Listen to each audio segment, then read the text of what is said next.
So question number 108. Ruchi Limited issued for public subscription 40,000 equity shares of rupees 10 each at a premium of rupees 2 per share. On application 2, allotment 5 including premium मतलब 3 plus 2 है, ठीक है. Allotment पे 3, premium पे 2. On first call 2 and second call 3. So 2, 3, 2, 3. Applications were received of 60,000. Allotment was made on pro rata basis to the applicants for 48,000. यानी 48,000 को हमने 40,000 shares दिए. Allotment was made on pro rata basis to the applicants for 48,000. तो 48,000 वालों को 40,000 दिए and remaining shares को refuse कर दिया. तो देखो 48,000 के लिए जिसने अप्लाई किया उसको 40,000 दिए और रिमेनिंग जो थे 12,000 उनको कुछ नहीं दिया. टोटल हो गए आपके 60,000 और यहाँ पर हो गए टोटल आपके 40,000. एप्लीकेशन का मनी है 2 से 96,000, 24,000, 12,000 इंटू 2 और ये हो जाएगा 60,000 इंटू 2, 1,20,000. फिर 40,000 को 2 से मल्टीप्लाई करेंगे. एप्लीकेशन मनी से 80,000 नील 80,000. एक्सेस आपका आया 16,000, 24,000, 40,000. फिर 40,000 शेयर्स पर आपको अलॉटमेंट पर चाहिए 5. सो 40,000 5, 2 लाख. लेकिन हमारे पास सिर्फ 16,000 का एक्सेस है जो हम यहाँ एडजस्ट कर लेंगे. एक्सेस बचा नहीं. इनको हमने कोई शेयर दिए नहीं तो इनका हमें पूरा पैसा वापस करना पड़ेगा. तो ये 16,000 और ये 24,000. अब हम जर्नल एंट्री करेंगे.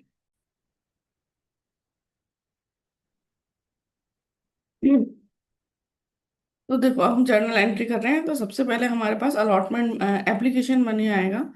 सो bank account debit to equity share application money application account. So application money received on 60,000 shares at the rate rupees 2. So 1,20,000.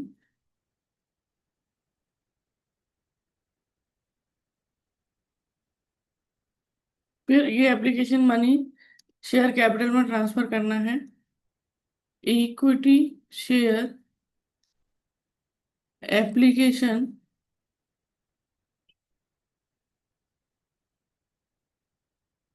Account debit to equity share capital to equity share allotment to bank.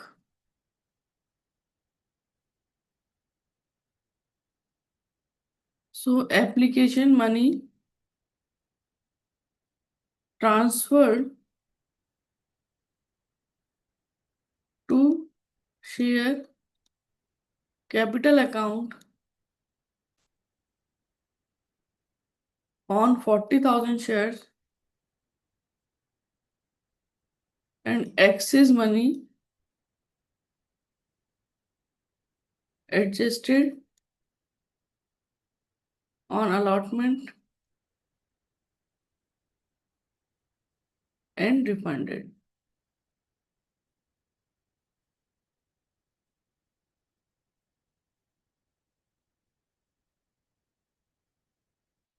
तो 1,20,000, 80,000, 40,000 shares पर और 16,000 allotment पर adjust हुआ. 24,000 का refund कर दिया. ठीक है. अब अब हम करेंगे अलॉटमेंट को ड्यू करने का entry.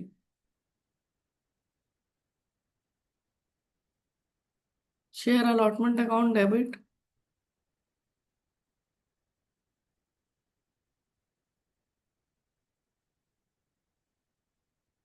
To share capital, to securities premium.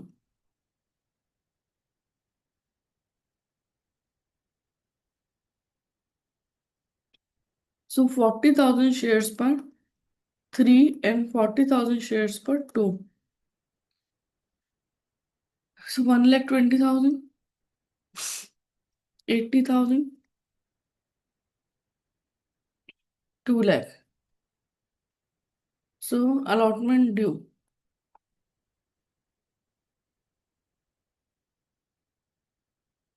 On 40,000 shares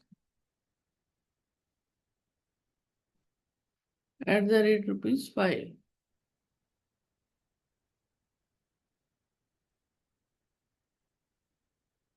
अब bank account debit to share allotment.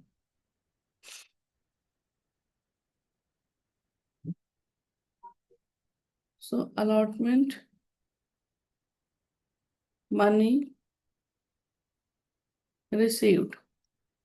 अब आप देखो 2 लाख रुपीज का हमने ड्यू किया है यहाँ पर, और हमने यहाँ पर पहले ही हमें मिल गया 16,000, तो ये तो नहीं मिलेगा। साथ में राम, जिसको 1,600 शेयर्स अलॉट किए गए थे, उसने अलॉटमेंट नहीं दिया है। हम्म। और श्याम ने, जिसके पास 2,000 है, उसने दोनों कॉल्स नहीं दी हैं।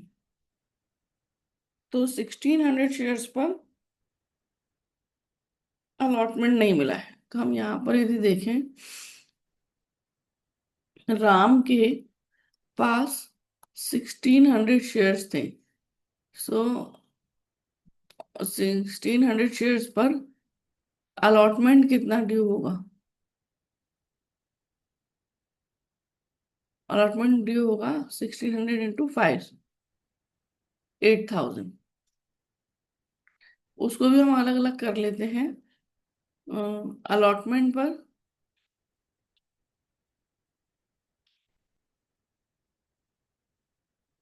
अलॉटमेंट पर और सिक्योरिटीज प्रीमियम पर। सो 1 into 3 और 1,600 into 2। ठीक है।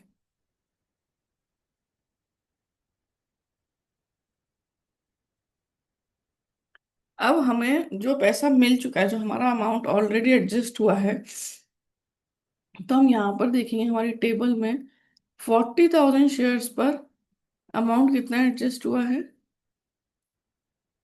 16,000।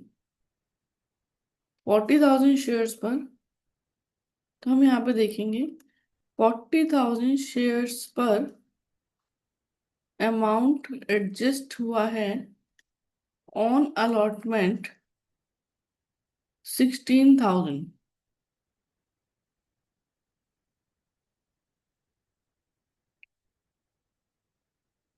16,000।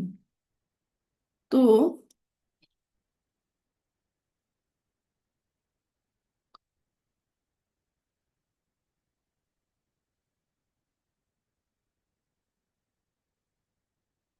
ठीक है, तो 40,000 शेयर्स पर 16,000 हुआ है। तो 1,600 शेयर्स पर कितना अमाउंट एडजस्ट हुआ होगा? सो हम क्रॉस मल्टीप्लीकेशन करेंगे, 16,000 मल्टीप्लाइड बाई 1,600 डिवाइडेड बाई 40,000।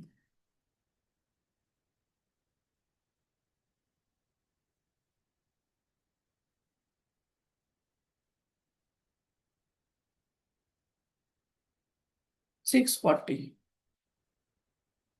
तो 640 का जो अमाउंट एडजस्ट हुआ,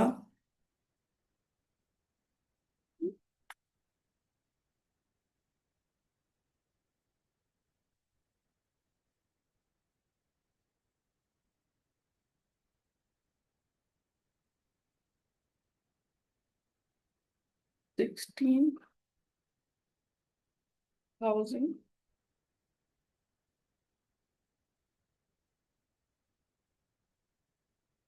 640, तो 640 हम अलॉटमेंट से देखें कि अलॉटमेंट का मिल गया है।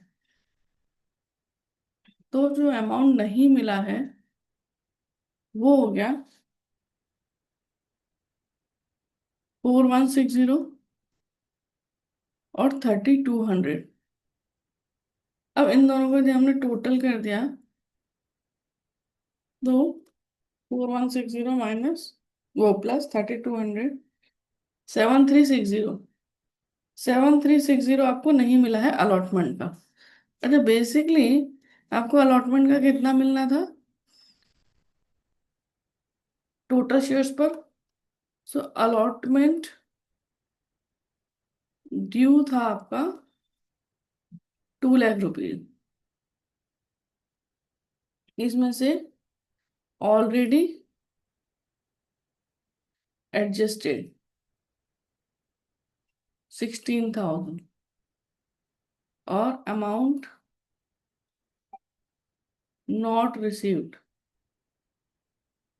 7360।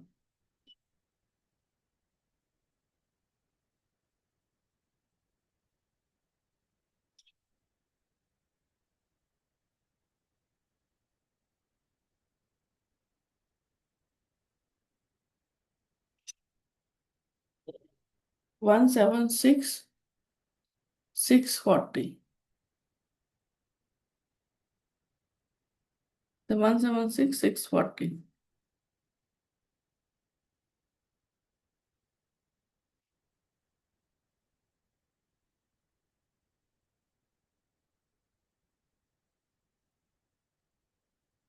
अब फर्स्ट कॉल ड्यू करेंगे।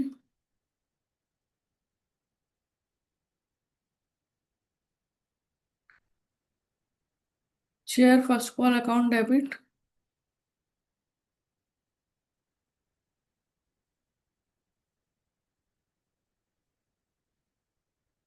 टू शेयर कैपिटल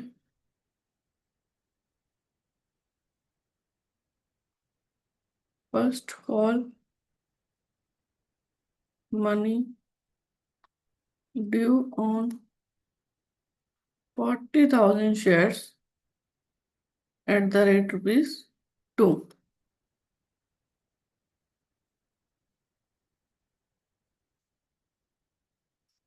ठीक है,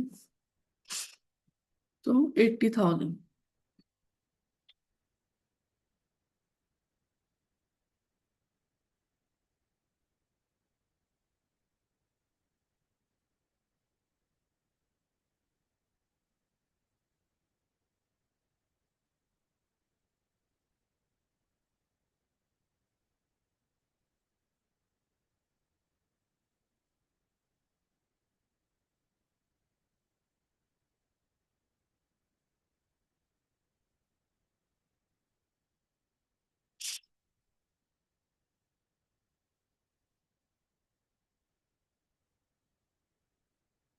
तो फर्स्ट कॉल मनी रिसीव्ड आप देखोगे 2000 एंड 1600।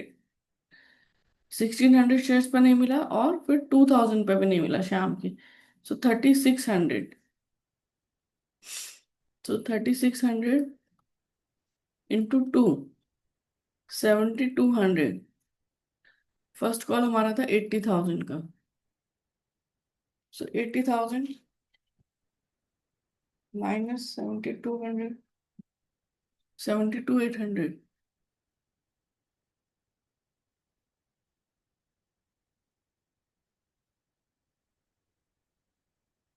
फिर share first call, share second call,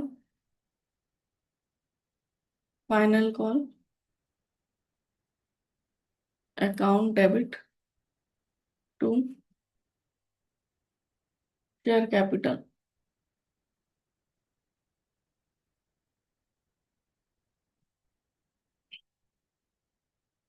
so share second and final call due on 40,000 shares,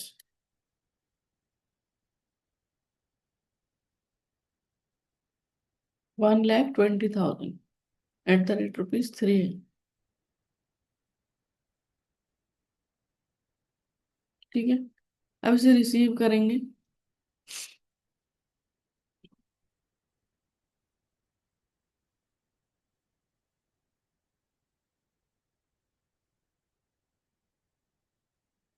bank account debit,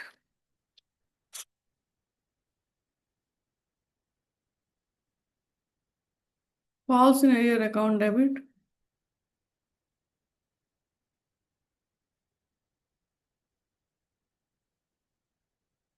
to share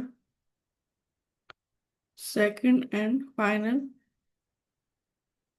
call. तो हमें कितने पे नहीं मिला, 3600 पर। सो 3600 इंटू 3, 10,800 नहीं मिला। मिलना चाहिए था 1,20,000। तो 109,200।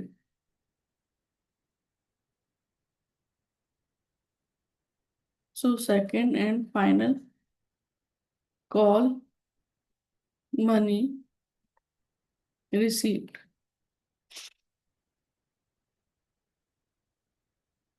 फिर उसके बाद शेयर फॉरफीचर का एंट्री करेंगे। Share capital account debit, securities premium account debit, to share forfeiture, to share allotment, to calls in arrear.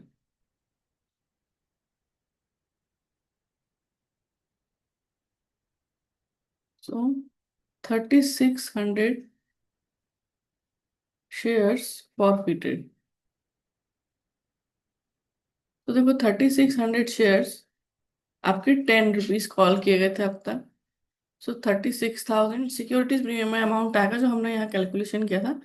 Amount not received, सी ये वाला,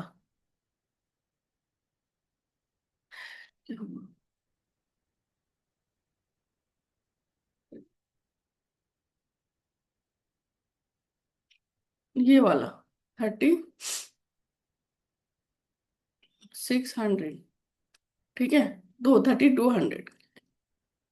सो 3200 जो हमारा अ, नहीं मिला है,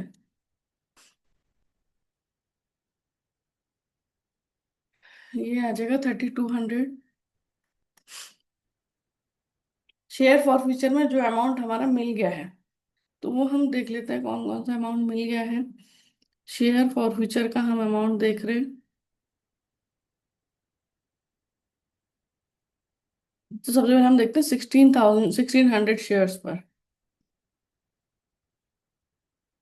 1600 शेयर्स पर आपको एप्लीकेशन मिला 1600 इंटू 3, 3 नहीं 2, एप्लीकेशन पर मिला 2। तो 3200। अलॉटमेंट पर आपको कितना मिला है, अलॉटमेंट में हम ऊपर देख लेते हैं जो हमने कैलकुलेशन किया। अमाउंट रिसीव्ड 640, ओनली हमें 640 मिला है,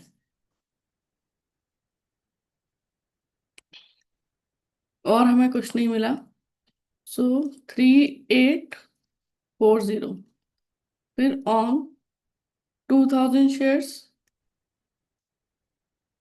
एप्लीकेशन का मिला हमें 2000 इंटू 2, 4000। अलॉटमेंट का मिला 2000 इंटू 3, और जो प्रीमियम मिला वो भूल जाएंगे, 6000। तो ये एप्लीकेशन, ये अलॉटमेंट, फिर फर्स्ट कॉल, तो इसको भी नहीं मिला है, ठीक है। तो 10,000 ओनली, इसको मिला 10,000। तो 10,000 और, अरे इतना सारा कैसे हो गया, 3840 है। 3840 और 10,000, सो 13840, 13840 आपको मिला है।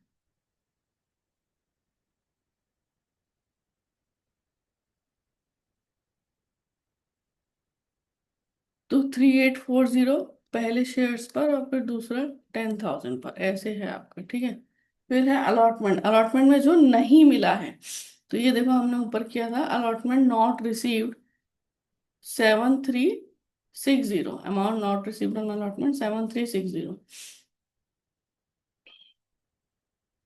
सो 7360 कॉस्ट इन एरियर जो नहीं मिला है, वो कॉस्ट इन एरियर में हमने डेबिट किया है 10,800 और 7,200।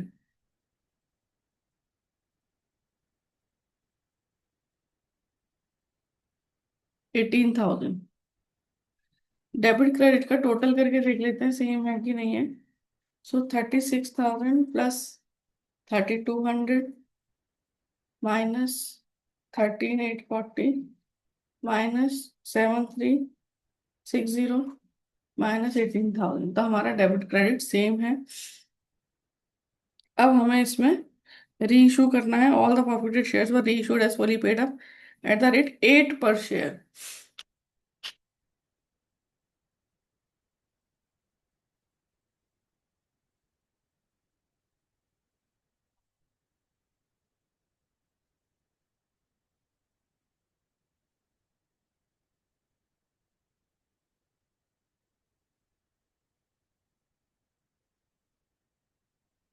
तो फॉरफीचर का क्या एंट्री होता है? बैंक अकाउंट डेबिट, है ना, और share forfeiture account debit to share capital. अच्छा, यहाँ पर क्या हुआ है कि सारे शेयर जितने भी फॉरफिट हुए थे उतने ही री इशू हो गए, तो हमें कुछ फॉर्मूला लगाने की जरूरत नहीं पड़ेगी। सिर्फ हम शेयर फॉरफिचर के क्रेडिट में से शेयर फॉरफिचर का डेबिट वाला माइनस कर देंगे, तो वो कैपिटल रिजर्व आ जाएगा। तो सबसे पहले देखो हमने क्या करना है, री इशू का एंट्री कर लेते हैं। Bank account debit, share forfeiture account debit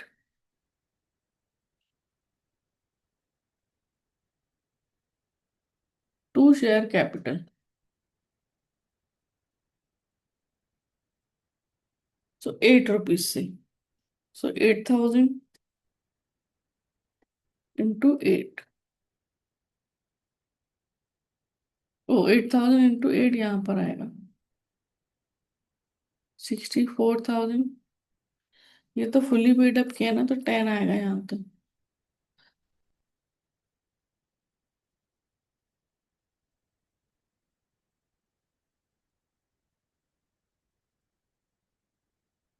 तो 8,000 shares reissued at the rate rupees 8।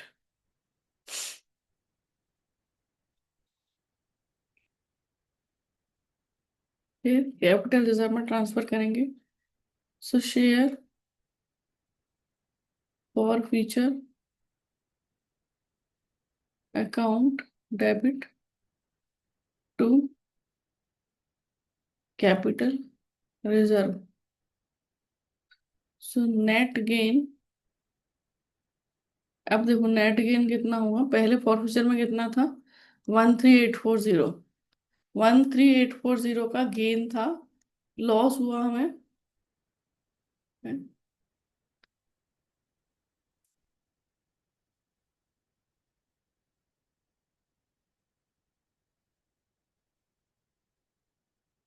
कितने शेयर्स है, मैंने कुछ गड़बड़ कर दी। 8,000 शेयर्स थोड़ी हैं, शेयर्स थे हमारे 3,600, सॉरी क्या किया है,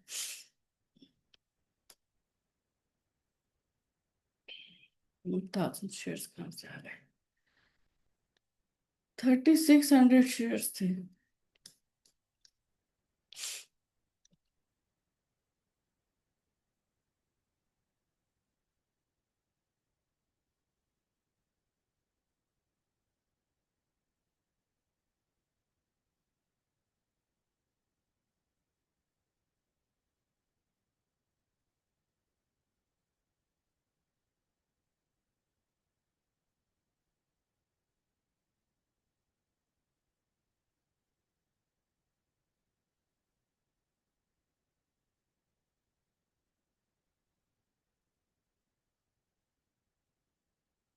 6,640,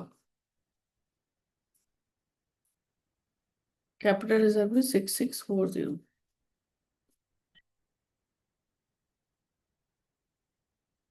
13,840 minus 7,200. 6640 transferred to capital reserve.